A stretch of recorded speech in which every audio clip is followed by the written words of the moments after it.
नमस्कार मित्रांनो, राज्यातील नवीन घरकुलाच्या प्रतीक्षेत असलेल्या लाभार्थ्यांसाठी, आपल्या घरकुलाच्या मंजुरीच्या प्रतीक्षेत असलेल्या लाभार्थ्यांसाठी अतिशय दिलासादायक आणि आनंदाचा असा अपडेट आहे। मित्रांनो, केंद्र शासनाच्या माध्यमातून घरकुलाच्या संदर्भातील एक मोठी घोषणा करण्यात आलेली आहे, ज्याच्यामुळे आता राज्यातील अर्ज केलेल्या जवळजवळ प्रत्येक लाभार्थ्याला हक्काचं घर आणि घरकुल मिळण्यासाठी मदत होणार आहे। मित्रांनो, एकंदरीत आपण जर पाहिलं तर 2025-26 या वर्षामध्ये केंद्र शासनाच्या माध्यमातून 10 लाख घरकुल मंजूर करण्यात आलेले होते। याच्या व्यतिरिक्त राज्य शासनाच्या बऱ्याच साऱ्या योजना राबवल्या जात आहेत आणि याच्याच अंतर्गत मंजूर असलेल्या घरकुलांना मंजुऱ्या देणं, यांचे हप्ते वितरित करणं अशा प्रक्रिया पार पाडल्या जात होत्या। आणि याच्याच मध्ये आता केंद्रीय ग्रामीण विकास मंत्री तथा कृषी मंत्री शिवराज सिंह चौहान यांच्या माध्यमातून देवेंद्र फडणवीस यांना पत्र लिहून एक महत्त्वाची अशी माहिती देण्यात आलेली आहे। मित्रांनो, एकंदरीत 2025-26 मध्ये राज्यामध्ये 10,29,000 घरकुल मंजूर करण्यात आलेले असून येत्या 5 वर्षांमध्ये केंद्र शासनाच्या माध्यमातून अतिरिक्त 2 करोड घरकुल देण्याचं उद्दिष्ट हे घेण्यात आलेलं आहे।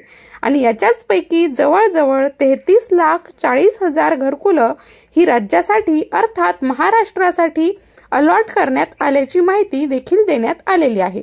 तर म्हणजेच काय, एकंदरीत जे काही उद्दिष्ट आहे हे उद्दिष्ट राज्यासाठी 33,40,000 घरकुलाचं देण्यात आलेलं आहे।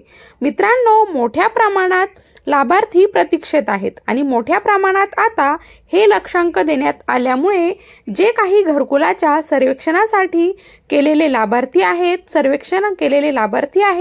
यांचे घरकुल मंजूर होण्यासाठी एक आशा निर्माण झालेली आहे। मित्रांनो, घरकुलाचा सर्वे बंद करण्यात आलेला आहे, परंतु मोठ्या प्रमाणात लक्षांक आल्यामुळे पुन्हा एकदा सर्वेक्षण सुरू होण्याची शक्यता आहे।